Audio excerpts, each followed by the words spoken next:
Diálogo abierto entre lo sacro y lo profano es un encuentro para conversar sobre diversos temas y contribuir en la formación individual de una conciencia crítica.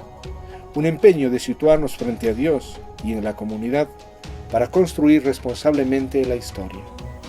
Conversamos y compartimos en diálogo abierto entre lo sacro y lo profano. Bienvenidos.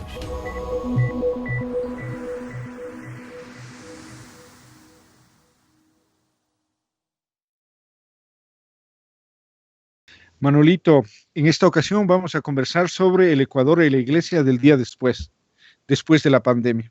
Y en esta conversación, en este encuentro de diálogo abierto entre lo sacro y lo profano, tenemos el gusto de contar con una persona que ha un entendido de la materia en cuanto a historia, el doctor Juan Pazmiño Cepeda, que por ver sus artículos vale la pena prestarle atención y oído, pues recordando la autoridad, cómo se va gestionando la autoridad, aunque en nuestro país hay que decir que esta autoridad del conocimiento no tiene la repercusión y la influencia que debería tener como tiene en otras partes. Un gusto tenerle al doctor Juan Pazmiño en esta conversación entre lo sacro y lo profano. Bienvenido, Manolito. Padre Fermín, Juan Pazmiño. Para mí es grato de nuevo volver a ver a Juan Pazmiño, porque además yo creo que es un hombre absolutamente consecuente, porque yo lo respeto y lo valoro desde hace mucho tiempo, porque además realmente es de esa gente que sí lucha por la verdad, sí lucha por la búsqueda de la verdad y por la búsqueda de la razón. Yo creo que es un hombre que nos ha ayudado muchísimo en estos procesos políticos últimamente, por eso, porque el Juan Pazmiño sí nos ayuda a generar luces, ¿no? Su conocimiento de la historia de este país, yo creo que es importante, y hoy más que nunca, para no volver a cometer los mismos errores que se cometen en la historia política de este país. Los mismos errores, además, que siempre ha cometido la famosa izquierda, entre comillas, que en vez de ser un elemento para el avance, para el desarrollo del pensamiento, de la organización, siempre ha sido una especie de traba para todo lo que implica construcción y avance del país. Por eso para mí es muy grato estar con ustedes, con Juan Pazmiño, contigo, Padre Fermín. Yo creo que me parece que es importante que podamos seguir contando con la presencia de Juan en este tipo de programas. Bueno, muchísimas gracias. Yo les agradezco a Fermín y a Manuel por sus palabras generosas de introducción. Lo que trato en mis estudios, en mis escritos, en mis análisis, en mis presentaciones es exactamente contribuir a que la sociedad piense desde otros ángulos sus propias vivencias y sobre todo desde la perspectiva social, humana, popular, de clase media, clases trabajadoras, porque ya las élites tienen sus formas de expresión y de hecho dan sus opiniones en forma continua como una especie de lavado de cerebro cotidiano. Y lo que interesa es que la sociedad ecuatoriana tenga perspectivas de análisis, de crítica desde distintos ángulos. Y la historia es un gran referente para entender el presente e incluso el futuro. También estamos hablando en la teoría histórica de historia del futuro, sobre la base de que es posible hacer un análisis de los hechos actuales, sus tendencias, y tratar de proyectar no hechos específicos del futuro, pero sí tendencias que pueden marcar ese futuro. De otra parte, entiendo que este programa tiene que ver en lo de fondo con el pensamiento, la acción de Leonidas Proaño. Y es un asunto anecdótico para mí, porque mi padre, Juan Pazmiño Ceballos, fue un destacado periodista, además de director de cultura del municipio de Quito durante 16 años. Cuando fue uno de los gestores de la Unión Nacional de Periodistas en los años 40, esta entidad, la Unión Nacional de Periodistas, hizo el primer programa nacional de alfabetización antes que el Ministerio de Educación. Es increíble. Una entidad particular de periodistas encabezó la campaña nacional por la alfabetización. Y recuerdo que mi padre alguna vez habló de Leonidas Proaño a quien se habían unido para la campaña. Y también recuerdo muy bien, porque además dejó algún escrito al respecto, de cómo se unieron a esa campaña, entre otros, la líder indígena Dolores Cacuango, con cuyo concurso se logró hacer el trabajo de alfabetización en distintas comunidades indígenas, particularmente en la zona de la provincia de Chimborazo, donde era difícil el acceso por entonces, y así se avanzó en el primer Plan Nacional de Alfabetización. Así es que esa anécdota la cuento porque también relaciona a mi padre con lo que había sido la trayectoria de Leonidas Proaño en sus tiempos de joven también, pues. Así es que estamos conectados incluso por estos lados históricos. Gracias por esa anécdota especialísima. Las sociedades ecuatorianas, ¿de dónde salen? ¿Cómo aparecen? Creo que es el primer paso para poder reconocerlos, para poder caminar. ¿Sobre qué quicios, cuáles son las ideas basilares en las que se han estructurado estas sociedades ecuatorianas? Una de esas, evidentemente, puede ser, por ejemplo, la distinción de clases, el gamonalismo tan fuerte que me parece que es un estigma que se lleva encima en el ejercicio del poder, en la autoridad, en la forma de quitar la palabra a los demás y solamente imponerla de parte de aquellos que tienen esa opción digamos así, de dirigir. No se puede olvidar, por ejemplo, hace poquito, en menos de una semana, unos señores hablaron de los que iban a defender los valores tradicionales, las buenas costumbres. Y uno dice, hey, ¿dónde están sus bases? ¿En nombre de quién están hablando ustedes?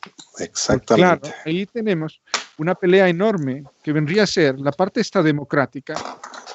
¿En qué porcentaje viene a ser parte de estas sociedades ecuatorianas? Y eso no sé si es que podemos ampliar. La democracia en nuestro país sigue en un estado utópico, porque lo único que se ve es un gamonalismo que ha recubierto y lo único que hace es instrumentalizar todos estos instrumentos, esta forma de gobierno de todos, pero solamente es digamos así, un parapeto para poder hacer lo que ellos quieren. O sea, el despotismo está presente. Aquella palabra, que es lo que habría que decir en la preparación de este encuentro, se nos decía que no podemos dejar de decir esto, que es último día el despotismo y primero de lo mismo, y además la exclusión de muchísimas partes, en este caso de los indígenas, el mestizaje que parece ser que más bien viene a ser un aprovechador de las situaciones, y los grandes hombres que vendrían a ser unas élites que se aprovechan de todo y buscan estar siempre en esa explotación, como si fuese esas técnicas, digamos así, coloniales. Me parece que la corona española lo que quiso es que explotar todo lo que podía, tanto en recursos como en gente, como el trabajo de la gente, sin dejar que se desarrollaran ni pueblos ni las personas. Por eso es el caso del enorme analfabetismo, etc. ¿Nos podría ampliar esto? ¿Nos podría corregir? ¿Nos podría ayudar en esta conversación? Bueno, algunos elementos. Voy a acudir a un trabajo que tiene Jacinto Gijón y Camaño, viejo historiador ya fallecido, con título de conde además en Quito, un conservador nato, fue seguidor del arzobispo González Suárez. Él es uno de los fundadores, o el cofundador, perdón, de la Academia Nacional de Historia, pero de una lucidez histórica y social impresionante, pese a ser dirigente, ya digo, del conservadorismo y un terrateniente y un hombre poderoso. En 1934, cuando se le consultó cuál es la fecha de fundación de la ciudad de Quito, fíjense cómo años atrás todavía se debatía y se sigue debatiendo hasta la actualidad a veces, pero en 1934 se le consultaba cuál es la fecha de fundación de Quito y él escribió un artículo en la Gaceta Municipal aclarando al Consejo Municipal y al alcalde de la época, diciéndole: en 1534 no se fundó la ciudad de Quito. La ciudad de Quito preexistía por las culturas aborígenes que ya se hallaban en esta zona. Con lo cual, a los hispanistas contemporáneos, eso debe ser un bofetón, porque les está recordando y diciéndoles: un momento, no es que también porque España también te amó. No. Momento, aquí hubo unos pueblos anteriores sobre los cuales se sobrepuso una conquista horrorosa que implicó destrucción, que implicó aculturación y que implicó subordinación de la población indígena anterior, que ya estaba integrada en el Incario. Entonces, a partir de la colonia, nuestro país se ha caracterizado por unas herencias muy difíciles de solucionar, como es la estructura social. Cierto es que históricamente hemos cambiado de la vieja hacienda, de la vieja mita, de las primeras encomiendas a realidades actuales, naturalmente son distintas, pero en el trasfondo, la estructura social, esta de tener unas élites que explotan, que dominan, que saquean, ha sido algo así como un hueso muy duro de roer en nuestra historia.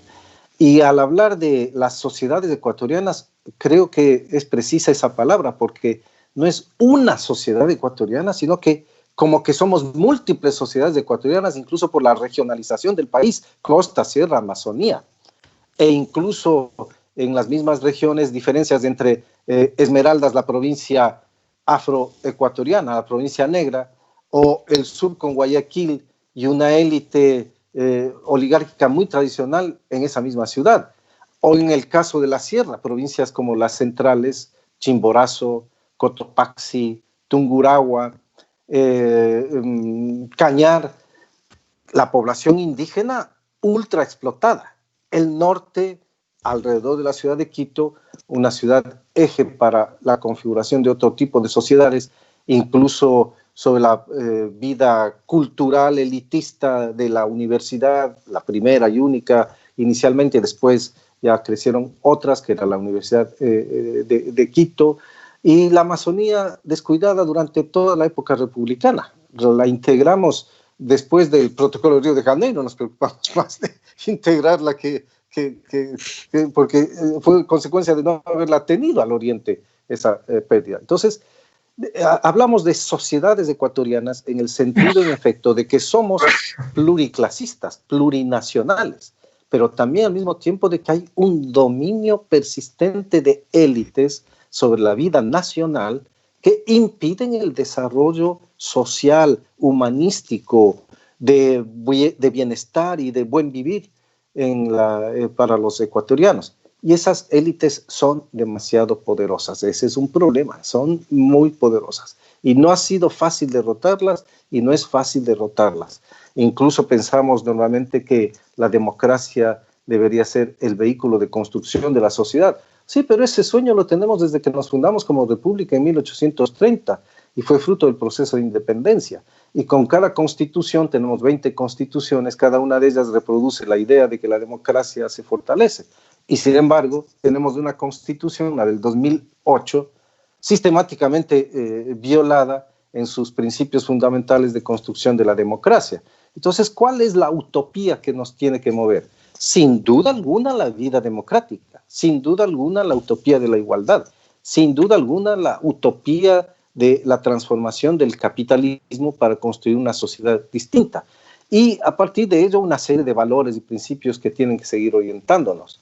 Pero no hay duda alguna de que el dominio de unas élites empresariales, terratenientes todavía, agroexportadoras, comerciantes, banqueros, ha sido muy fuerte en la vida nacional y sigue perdurando al punto que nos ha impedido una mejor democracia, ya no solo en la materia política, sino en la materia económica y social. Introduzco con esta idea esta conversación también en este punto. A ver, Juan, yo creo que parte del problema en este país es no haber discutido a profundidad temas como, por ejemplo, el papel de la Iglesia en la historia de este país. Hay un texto de Osvaldo Albornoz donde ubica el carácter brutal, criminal, inclusive de la cúpula de la Iglesia Católica en la destrucción de cualquier pensamiento de independencia en América Latina y especialmente en el Ecuador. Pero además en el Ecuador yo creo que el tema es mucho más grave. La iglesia ecuatoriana es una iglesia voraz, destruye toda forma de participación y de organización social. No hay que olvidarse, por ejemplo, que uno de los primeros levantamientos indígenas de Daquilema, por ejemplo, en 1860, el primer acto que hace es la destrucción de las iglesias, ¿no?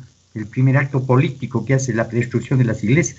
Entonces yo sí creo que el tema de la iglesia ha sido destruyeron todo lo que es cultura indígena, ahora se reclama muchas cosas, porque inclusive la ropa hoy usada por los indígenas son argumentos prestados que ponían los terratenientes y que inclusive la corona legitimaba, el rey de España legitimaba la vestimenta de los indios de cada una de las diferentes comunidades. Pero la iglesia ha sido ha hecho tanto es así que destruyeron casi todas las lenguas indígenas en la Sierra Ecuatoriana. Por ejemplo, el purúa no existe.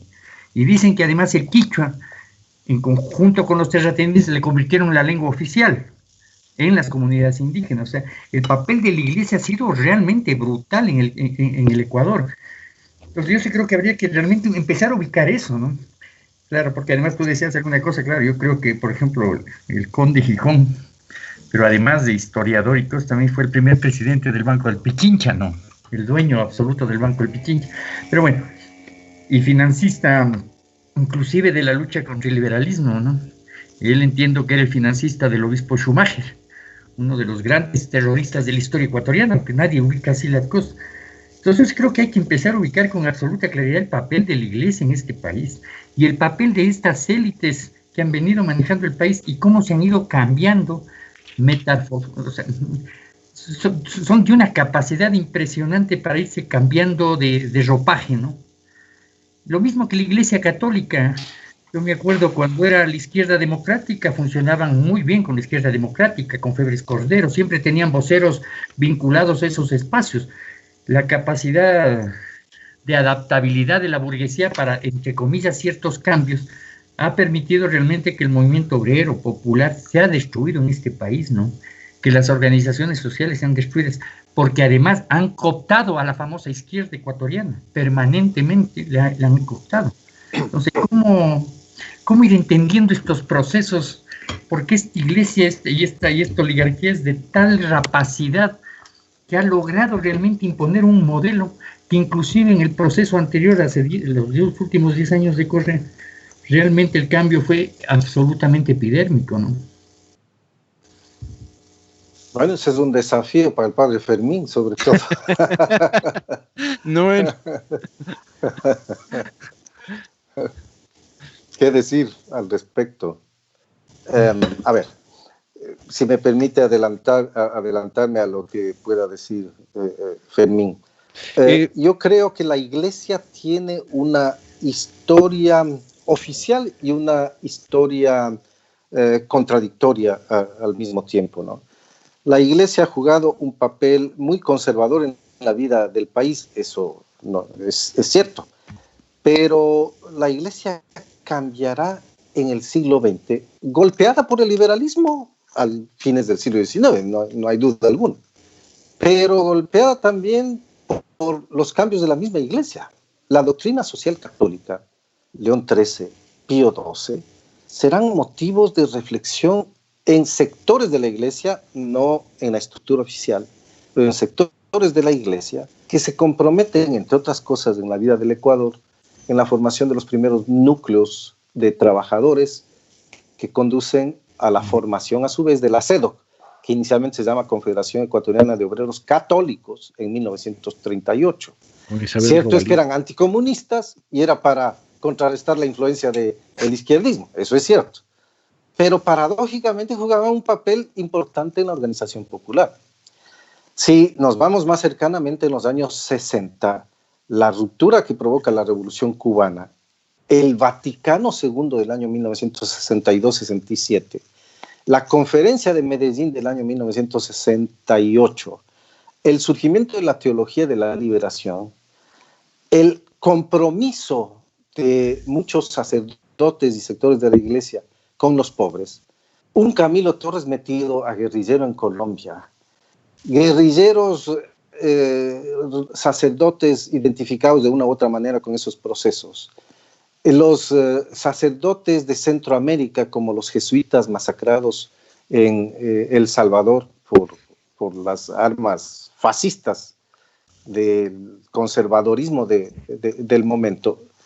La represión que sufrieron también muchos sacerdotes, porque la iglesia oficial sí tuvo compromiso con Pinochet, con Videla, con eso, sí, pero lo que sufrieron muchos sacerdotes, también esos mismos regímenes y comunidades de cristianos y de base, nos hace obligadamente pensar que también en el seno de la iglesia hay contradicciones y que hay momentos en que se agudiza esa contradicción, haciendo que prevalezca el criterio de una misión social. Insisto, no en todos. Y si es que me permites, es comparable con los marxistas, ¿no? ¿Cuál es el marxismo verdadero? Y te salen 10.000 corrientes que dicen la mía es la verdadera. Sí. Pero el marxismo oficial es una cosa y el marxismo comprometido va a ser otro asunto. Entonces, sí hay que distinguir, me parece a mí, estos compromisos de la iglesia auténticamente populares y auténticamente identificados con los trabajadores.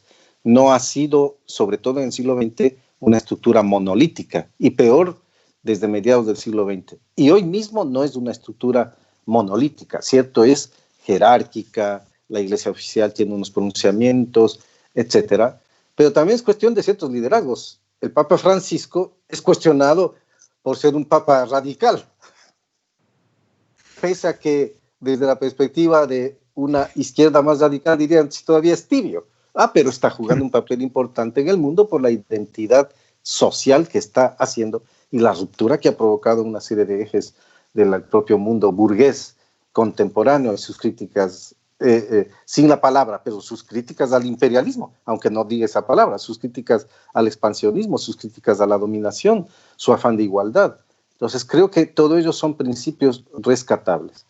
Y eso provoca que tengamos comunidades de base en el propio Ecuador y que no solamente identifiquen a la Iglesia Católica. Los grupos evangélicos, por ejemplo, hay un interesante libro de Washington Padilla sobre la historia del protestantismo en el Ecuador. Él era un protestante y también él dice, cierto es, que los grupos protestantes a partir de la década de los 60 fueron alimentados por la CIA, por los Estados Unidos y tendían a paralizar a las comunidades. Pero también surgió un grupo de protestantes de base, muy identificados con los principios de la teología de la liberación católica, que igualmente llevaron a que también se comprometan los grupos cristianos, evangélicos, protestantes, con sectores sociales. Entonces, ese tipo de iglesia bienvenida sea, porque ayuda y colabora para un mejor cambio social. En cambio, sí será siempre criticada ese sector de la iglesia conservadora, tradicionalista, que no quiere romper con las jerarquías o que alimenta esas mismas jerarquías brindándole protección ideológica y amparo sacrosanto, por llamarlo de esta manera. Pero sí hay una iglesia rupturista con la que debemos y podemos contar porque permite soluciones a favor de los sectores populares, de las clases medias, los trabajadores, que es lo que más interesa en esta sociedad tan multidividida como es la ecuatoriana, pero en la que hay que buscar el elemento que aglutine el favor a la sociedad que nace, que es la sociedad que viene de los sectores populares. Las élites, y eso sí es un descubrimiento de Marx, las élites son las más reaccionarias a que cambie la historia. La burguesía es revolucionaria, pero para revolucionar las formas de explotación capitalista. Pero no es para construir una sociedad mejor. Y por ello, el eje de la historia siempre viene de los sectores populares, que son los que movilizan las transformaciones finales de la historia por construir sociedades mejores. Manolito suele meterse con la iglesia, como ha comenzado. Así que hace una semana, me parece un poquito más, invitamos al presidente de la conferencia episcopal para que esté cara a cara con el Manolito. Al final me parece que la conclusión de Monseñor Arellano era que los pies van por un lado y la cabeza va por otro. Eso lo tenemos grabado, ¿no? Así fue el Manuelito, creo que quedó con una bandera ahí absolutamente ondeando. Y yo quiero decir una cosa interesante, o sea, es interesantísimo eso, pero quisiera devolverle más bien la pelota a usted, porque claro, no sé qué cosa dice Fermín al respecto. Yo, ¿qué puedo decir? Porque el problema es de memoria. El problema es de memoria y de tener en cuenta lo que se ha hecho y lo que no se ha hecho. Ahora, si no hay historiadores que realmente estén metidos y comprometidos, no solamente con la verdad histórica, que es importantísimo, sino con aquello que usted ha dicho hace poquito, que es necesario construir una nueva, o sea, saber que los seres humanos somos protagonistas también de la historia que va a venir, la construimos, la hacemos nosotros. Y en eso tenemos una responsabilidad. Una iglesia en la que más bien está perdida en la religiosidad popular, que hace sus cosas en secreto, porque no se sabe, muchas cosas aparecen como desaparecen, y uno dice, ¿y dónde están? Pues eso sí que da que pensar, y sobre todo cuando como decía Manolito, para retomar el pensamiento de este Manolito, cuando parece ser que hay un deseo de afectar esa memoria y no tenemos historiadores que sean comprometidos con la realidad en sí y este proceso que se quiere hacer de la construcción de nuevas sociedades, pues, de qué cosa, o sea, a dónde podemos parar, pues, a lo que se dice ya, las élites lo tienen, la sartén por el mango y aquí, después de que la pandemia pase, no habrá pasado nada porque volveremos a la misma normalidad que es la normalidad. El caso es que tenemos dentro de nuestro Ecuador, y no sé si usted podría ver esta forma de gamonalismo, yo quiero utilizar esta palabra, y yo diría el gamonalismo que llevamos dentro. O sea, no solamente el hecho de que existen gamonales que ejercen de gamonal, sino la idea que nos han metido para que cuando tenemos chance de llegar a, por ejemplo, a cualquier, como se puede ver en las designaciones políticas, también se ejerce como si fuesen esos mismos gamonales los que están haciendo esos encargos. Y también quisiera proponer el tema este de la ley. Una ley que parece ser, como se había citado las constituciones, está hecha no para planificar una nueva sociedad, ni tampoco está hecha para defender al que es más débil y al que es más, al que necesita más, sino para proteger unos intereses y para mantener a los esclavos. ¿Qué nos diría al respecto?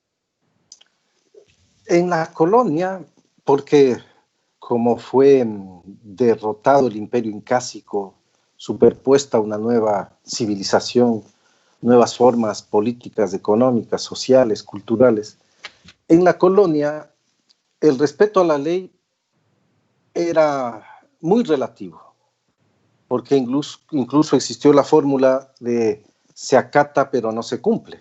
Se recibían las leyes como las leyes de Indias y se anotaba, se registraba.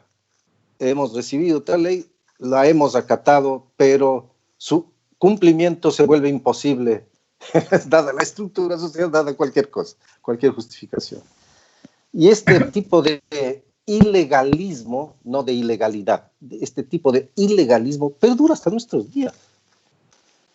Y es fácil que cualquier ecuatoriano utilice el argumento que sea para justificar la violación de la propia ley.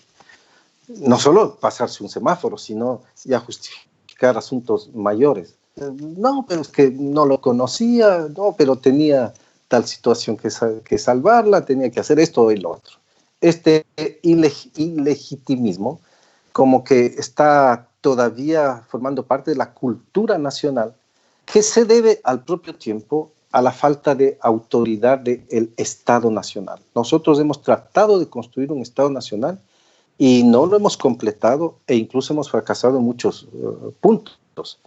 Y se advierte justo en estos momentos cuando tenemos la crisis del coronavirus. ¿Qué falta nos hace un Estado que no solo tenga capacidades para atender a la sociedad en salud, en prevención, en seguridad, sino también en autoridad y en información, desde luego, en autoridad? ¿cómo es posible que se señale que se quede en casa la población, pero hay unos señoritos o señoritas que salen con cualquier pretexto, se sobreponen a la autoridad, insultan a la autoridad? He visto videos que han circulado por ese lado también, que insultan a la autoridad porque yo soy el gamonal, ese es el espíritu gamonal que también está por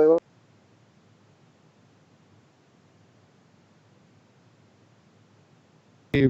Es un concepto griego que Resistente.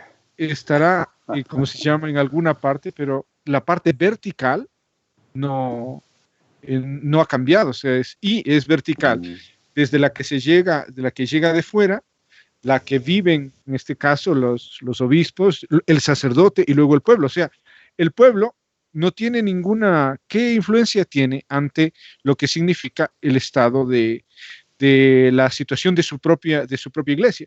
Y a esto, si es que se lo traduce, por ejemplo, a la vida de una parroquia, el cuidado de la parroquia, el cuidado de los mismos sacerdotes. ¿De quién depende? O sea, es toda una forma especial, pero todo se reduce para el control, por decir así, del pueblo en la religiosidad popular, a lo que están dedicados. O sea, congregaciones de muchísimas personas. Todo eso, gracias a la intervención de Dios por medio del COVID-19 y de la pandemia, se tiene que cambiar. Ahora, vendrá una nueva realidad cuando nosotros tenemos, como conversamos, este gamonalismo, como se ha dicho y se dice, tan dentro de nosotros, que está en el espíritu de las leyes. Unas leyes en las que no están hechas, parecería que no están hechos ni para ser una sociedad contemporánea también, una sociedad nueva, un ordenamiento, ni siquiera para proteger a los más débiles, a los que necesitan protección, de los que son, de los que tienen el poder, de los que tienen la fuerza, sino más bien para el dominio, para mantener a la gente en sus propios estados, o sea, para mantener el control sobre ellos y para mantener y defender unos intereses. El espíritu de las leyes, o sea, que debe formar una sociedad nueva. ¿Vale la pena? Este sería un camino para el Ecuador, para crear una nueva sociedad y una nueva iglesia también. Seguimos grabando, ¿no? Sí. Decía que la historia es una matriz siempre interesante. El ilegalismo, para no hablar de ilegalidad, sino el ilegalismo ha sido una práctica desde la época colonial y perdura la República, continúa en nuestros días. No hay una institucionalidad eficaz que permita que la ley se cumpla. Nos está faltando la construcción de este Estado nacional que imponga a su vez autoridad para que se cumpla la ley. Si algo distingue a los países europeos es la búsqueda por el cumplimiento continuo de la ley, e igual en el mundo anglosajón, Inglaterra, Estados Unidos. Difícil que alguien la violente, por ejemplo, pasándose un semáforo, que sería ya lo cotidiano. Pero además el incumplimiento en otras áreas. Y si mal no estoy, vale tomar el argumento del seguro social. La Constitución del 2008 obliga a que la seguridad social sea pública. No se puede privatizar y tiene que ser universal. ¿Qué se ha hecho en los últimos 3 años para cumplir con estos postulados? En Europa la seguridad social es universal, herencia de la economía social de mercado, pese a los golpes neoliberales que hay. Pero la seguridad social es de tal naturaleza que incluso los migrantes, la gente que tiene que llegar y empieza a legalizar su situación, enseguida está cubierta por estos sistemas que ya están previamente montados. Allá tenemos que cumplir mucho la legalidad a fin de formar una sociedad nueva. Y se sigue imponiendo ese espíritu del gamonal que dice yo no cumplo la ley. En plena pandemia del COVID-19, gente que sale y no cumple con la disposición de quedarse en casa porque se siente muy a lo viejo hacendado, que soy tan poderoso y que no tengo para qué cumplir la ley. Entonces se conjugan estos elementos de la sociedad tradicional que impiden el fortalecimiento de una sociedad nueva. Y también tenemos muy arraigado el sentido de la explotación. Como estamos acostumbrados a ver la miseria, la pobreza, parece que eso es parte de la vida normal de las sociedades. Hay un articulista que escribió, me parece que ayer o anteayer, de cuyo nombre, como diría el Quijote, no quiero ni acordarme, pero que dice que lastimosamente no se pueden ampliar las inversiones porque el Ecuador tiene los salarios más caros, si es que comparamos con Perú y con Colombia. Ese es el tipo de pensamiento neoliberal, dominante, de explotación social. Porque lo que habría que pensar es al revés. Qué lástima que Perú y Colombia tengan salarios peores que los salarios de miseria que se tienen en el Ecuador. Así es como habría que pensar. Porque tenemos que cambiar también, entonces, la estructura de salarios, la estructura de la participación de la sociedad en la economía, la participación democrática de los sectores de base en la iglesia, pero en el Estado ante todo, y en la democracia. No es una cuestión de grandes líderes y figuras los que van a dirigir una sociedad. Si es que no están claros de que tienen que contar con unas bases, la dirigirán del modo autoritario, del modo aislado, como se ha hecho en estos últimos 3 años, sin contar con la posibilidad de fortalecer una democracia, colocando al país al servicio de unas élites empresariales retardatarias y conservadoras absolutas, y no al servicio de la gran mayoría nacional. Entonces, tenemos mucho por construir en este campo, pero la conciencia, la crítica, la criticidad, el pensamiento, si es que logramos arraigarlo en la población cada vez mayor, también se verá que permite hacer que florezcan las resistencias, las capacidades de lucha y el fortalecimiento para cambiar una sociedad. No hay duda en ello. Porque finalmente, como dijimos hace un momento, son los sectores de base, los sectores populares los que mueven la historia. Juanito, yo estoy plenamente de acuerdo con lo que planteas, pero bueno, en el tema de la iglesia yo no sé cómo se podrá retomar. Estoy de acuerdo, hay 10 años, 15 años, 20 años de un ejercicio de una iglesia de otro tipo, vinculada a la historia y a la política en América Latina. Y una iglesia popular que tiene como referencia en el Ecuador a Monseñor Proaño, a Monseñor Luna. Y de hecho en América Latina, Méndez Arceo, Helder Cámara, claro, movimientos de liberación en toda América Latina, los cristianos aportaron. Lo que decía Falsborda, que ya quisieran mucha gente, la propia Iglesia Católica, tener la cantidad de santos y mártires que dio esta Iglesia popular en la década del 60-70. Se habla entre 10 y 20.000, entre 15 y 20.000 muertos en América Latina, que es el aporte de los cristianos en los procesos de liberación de América Latina. Pero también en la política. O sea, yo creo que el tema fundamental del papel de la Iglesia y de los cristianos es comprometerse en la política. Nosotros vivimos 10 años del gobierno de Rafael Correa. Sin embargo, la poca gente o mucha gente que queda de ese sector impiden hoy que se pueda construir alternativas. Yo creo que Correa hizo cosas importantes en la política, pero dejó también unos huecos enormes en lo que es organización social, pensamiento político, estructura partidaria, ¿sí? Claro, no es posible construir un gobierno solamente a partir de una sola persona, sin estructura, sin pensamiento político. Y hoy se pretende revivir eso. ¿Se puede hacer eso? ¿O es posible avanzar? Porque parte de la respuesta de Correa fue dejar a estos crápulas en el poder. Es corresponsabilidad de Correa el mismo hecho de tener esta gente en el poder. ¿Es posible avanzar? ¿Es posible entender que el propio compañero Correa y todo un pequeño grupo de gente aquí en el Ecuador se sigan manteniendo queriendo volver a repetir lo que hicieron hace 10 años, los 10 años?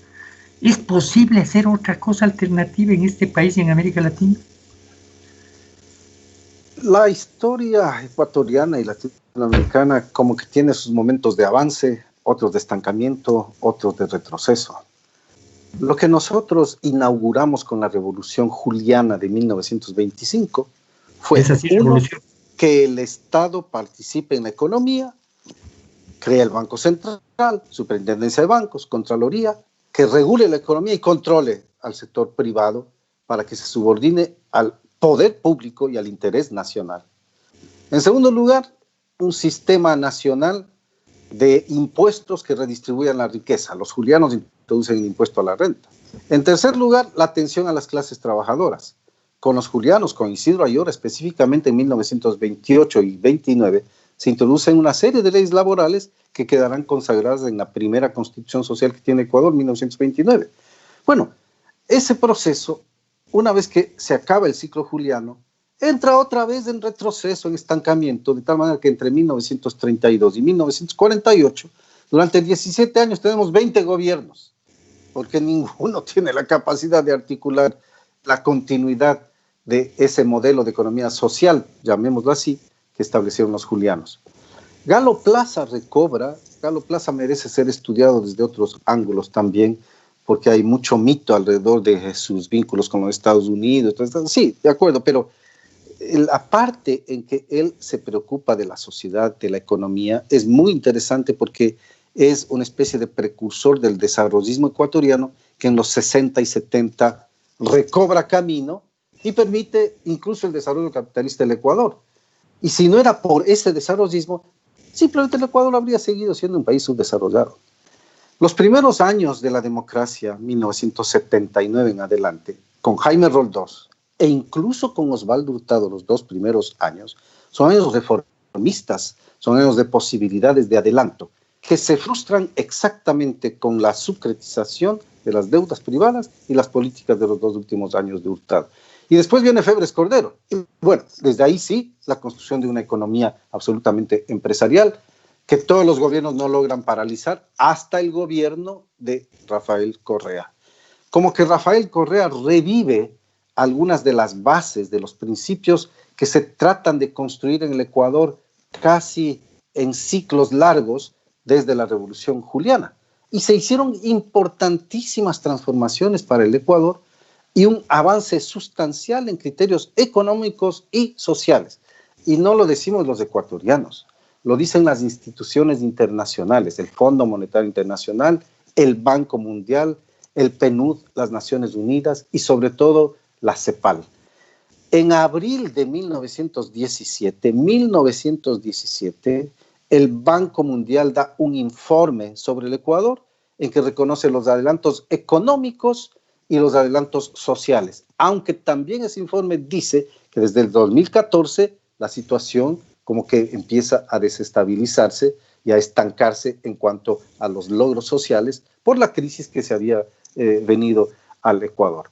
2017, ¿qué tocaba desde 2017? Abril 2017, un mes antes de que tome el poder Lenín Moreno. Bueno, ¿qué es lo que había que hacer? Vamos a suponer que la corrupción fue lo más escandalosa del mundo. Perfecto, había que perseguir a los corruptos, sancionarlos, someterlos a los procesos legales correspondientes. Pero no, aquí se optó por 2 cosas. 1, hacer el camino de lucha contra la corrupción. Y 2, desmontar el modelo de economía social que habría servido para continuar un modelo antioligárquico, antineoliberal, etc. Entonces, al cambiarse el modelo, lo que se ha hecho es girar la economía al servicio de una élite. No construimos un modelo de economía social, un modelo de economía progresista, un modelo de economía que podríamos incluso compararlo con el modelo de economía europea, aunque estamos lejos de ello, pero diríamos un modelo de economía social de estilo latinoamericano. Era un paso frente a la economía neoliberal del pasado, de las 2 últimas décadas del siglo XX, y debió haberse continuado en eso. Eso es lo que se abandonó. Entonces nos toca ahora retomar la idea de que tenemos que volver a retomar a su vez el camino de construcción de una economía social. Y surgen líderes por allí, bueno, eso es típico de la política ecuatoriana, a veces no hay más remedio, pero el trasfondo es, si logramos hacer un frente nacional, un frente, la palabra no sé cuál pueda ser mejor utilizada, frente de izquierda, frente de las iglesias más del progresismo, frente, qué sé yo, no sé cómo pueda llamarse, pero en todo caso, si logramos retomar el principio de que hay que construir una economía social, golpeando a la élite dominante del Ecuador para que pague impuestos, para sujetar sus intereses privados al interés público y para poner sobre todo el Estado en función social, más o menos como hace la Iglesia, la opción preferente por los pobres, exactamente, un Estado preferente por los pobres y la sociedad y no un Estado preferente por las élites. Si es que logramos esos consensos sobre estos principios, claro, filosóficos, rectores, universales, abstractos, estaríamos mejor hacia futuro. Peor después de la pandemia del COVID-19, que ha demostrado en el mundo, y eso sí hay numerosos estudios, y están todos los organismos internacionales conscientes, incluido el Fondo Monetario Internacional, conscientes de que se necesitará hacia futuro el fortalecimiento de capacidades estatales, y particularmente en países como el Ecuador, donde las capacidades estatales habían sido todavía tibias y fueron destruidas prácticamente en 3 años en cuanto a las capacidades para salud, para mayor educación, para seguridad social, etc.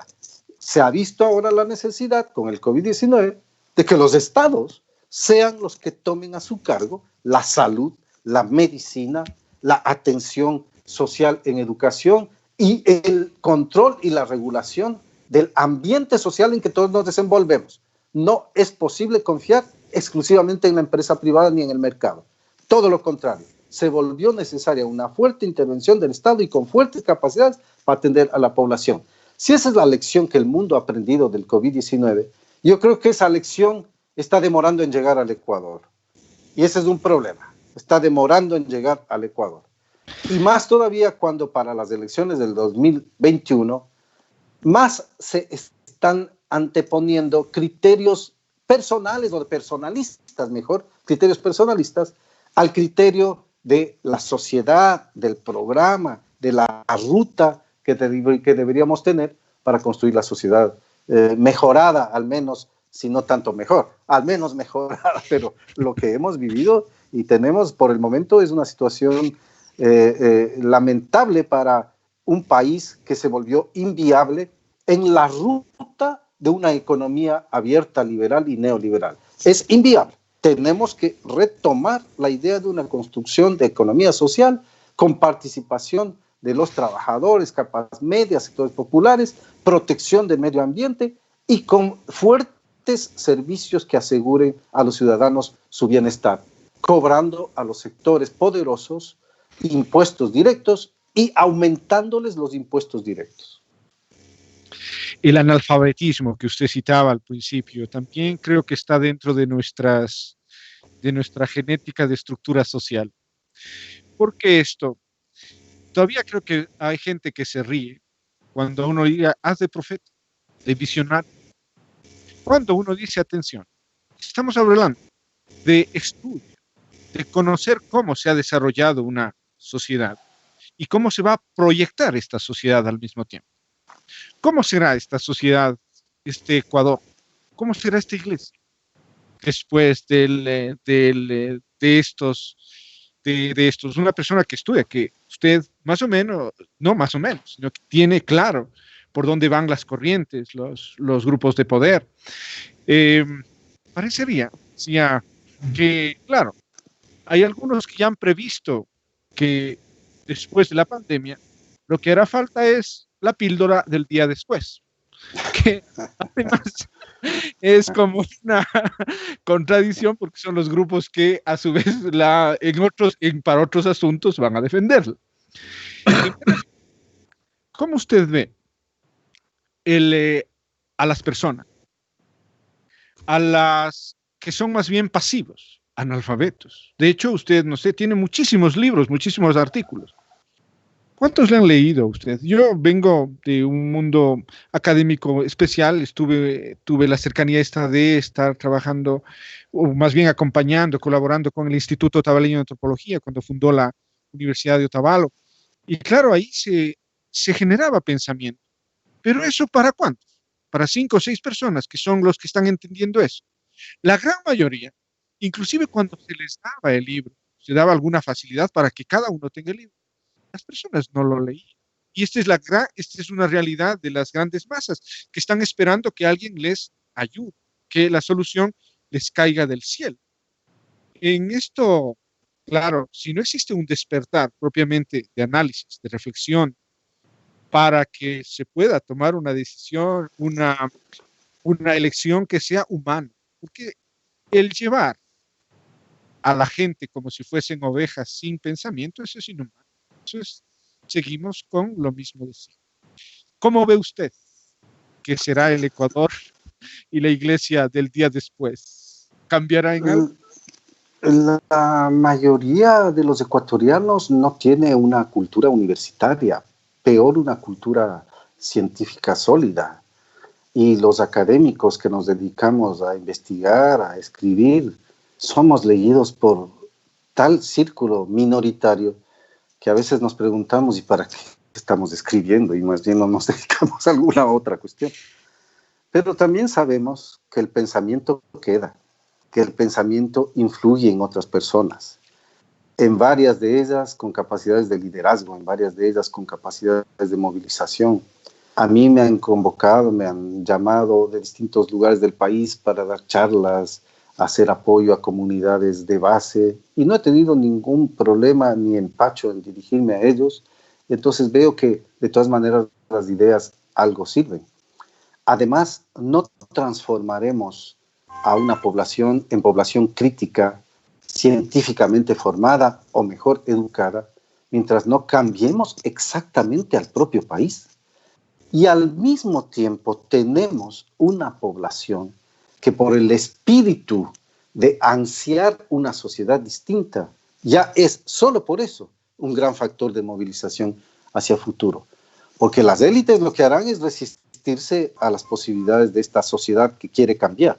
Y en ello, entonces, tenemos que contar con líderes de comunidades, de barrios, de ciudades, del campo, de los trabajadores, para organizar a la sociedad del futuro sobre la base de que en el presente su fuerza, su movilización, incluso en las calles, su movilización en el lugar de trabajo, su movilización por las demandas, por el respeto de sus propios derechos, se conviertan cada vez más en fuerza hacia futuro. Sin ellos, imposible construir un Ecuador mejor y una sociedad latinoamericana distinta. No es una cuestión de liderazgos, aquí es una cuestión de movilización social a la cual hay que llegar por todos los canales posibles. En el Ecuador tenemos el compromiso de los grandes medios con esas élites, difícil llegar por ese lado.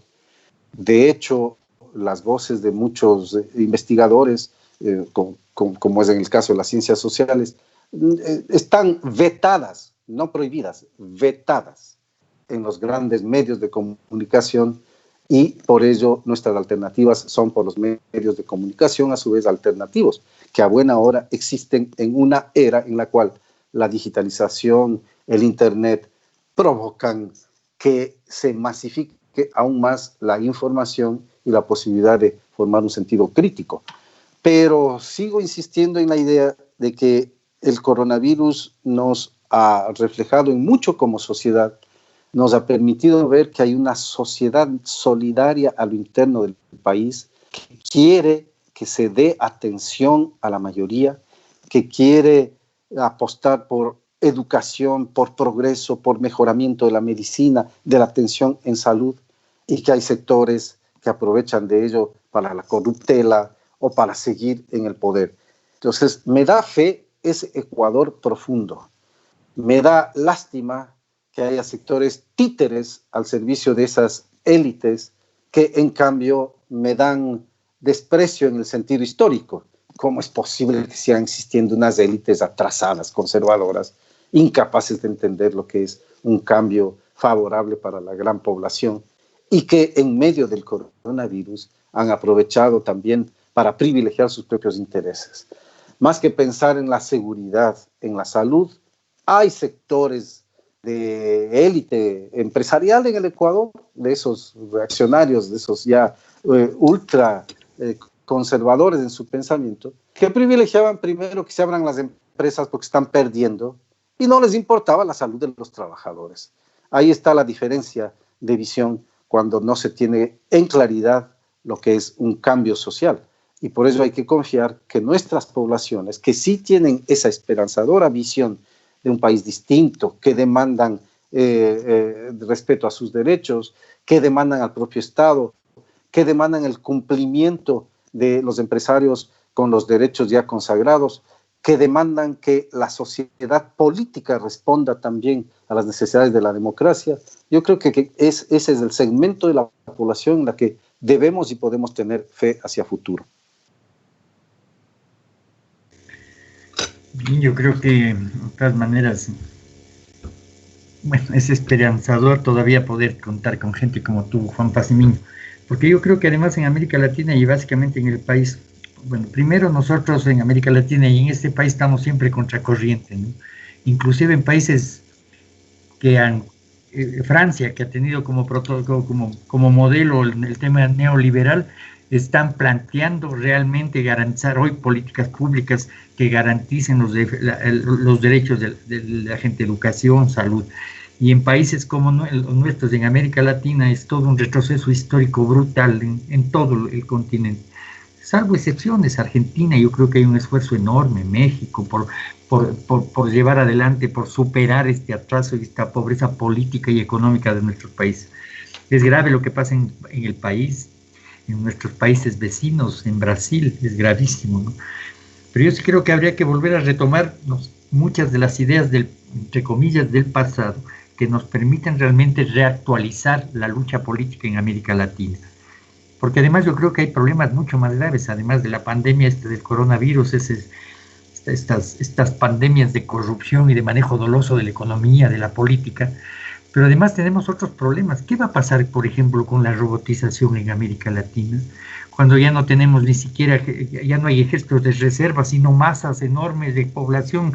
En este país más del 60% de la población viven al margen de la economía, viven en el subempleo.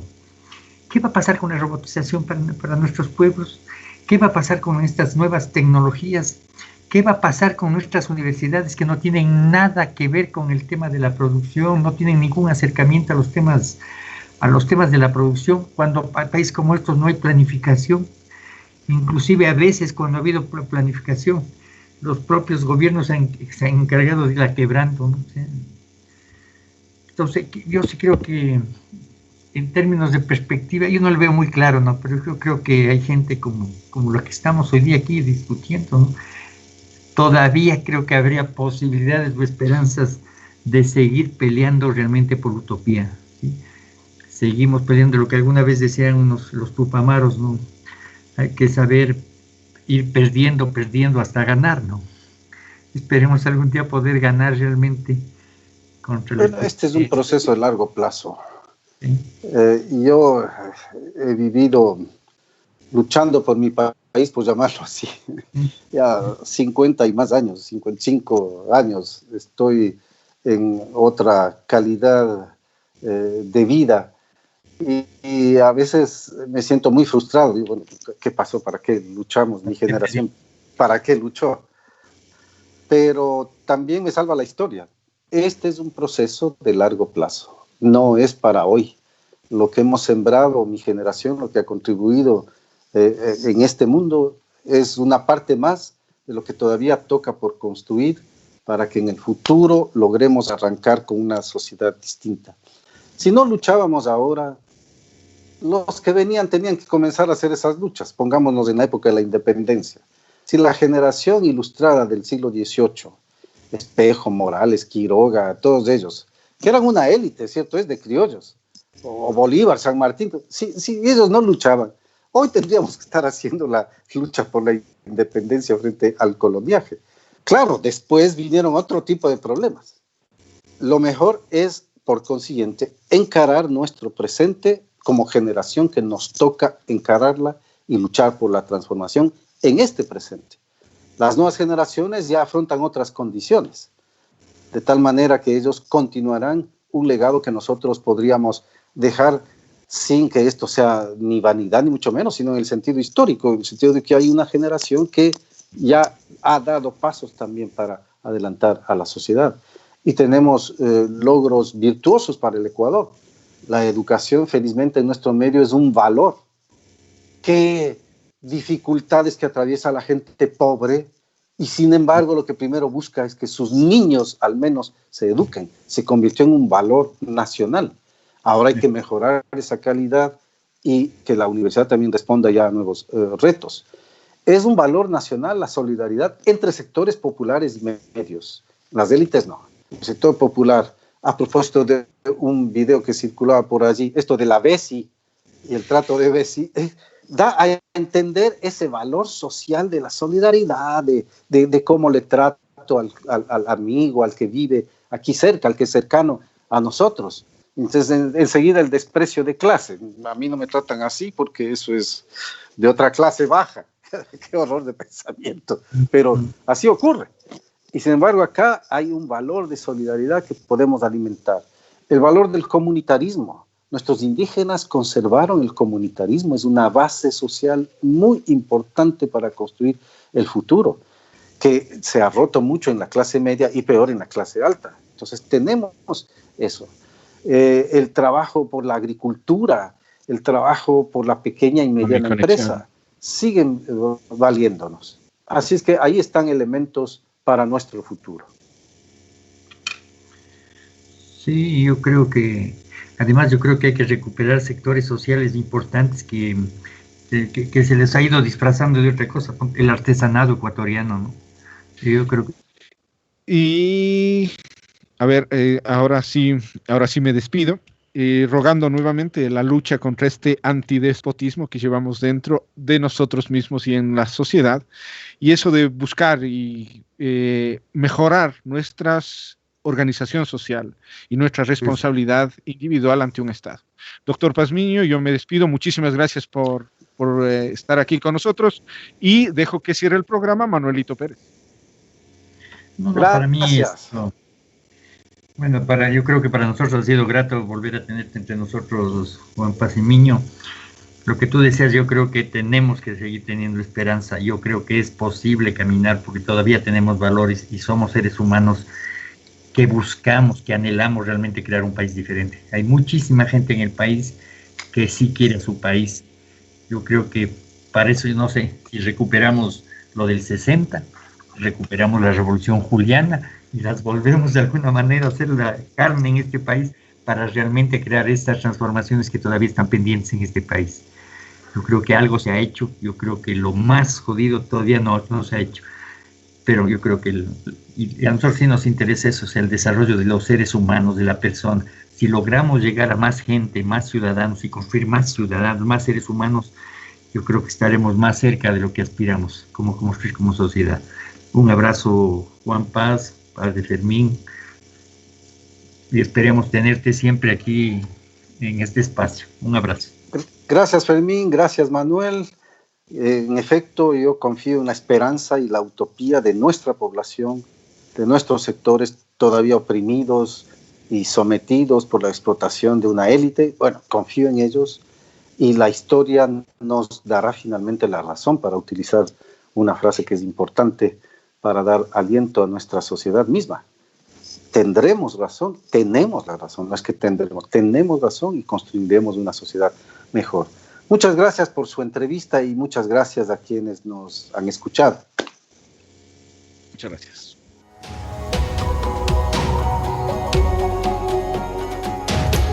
Quienes hacemos diálogo abierto entre lo sacro y lo profano, agradecemos su atención. Esperamos sus comentarios y sus sugerencias en este afán de construir responsablemente la historia. Hasta pronto.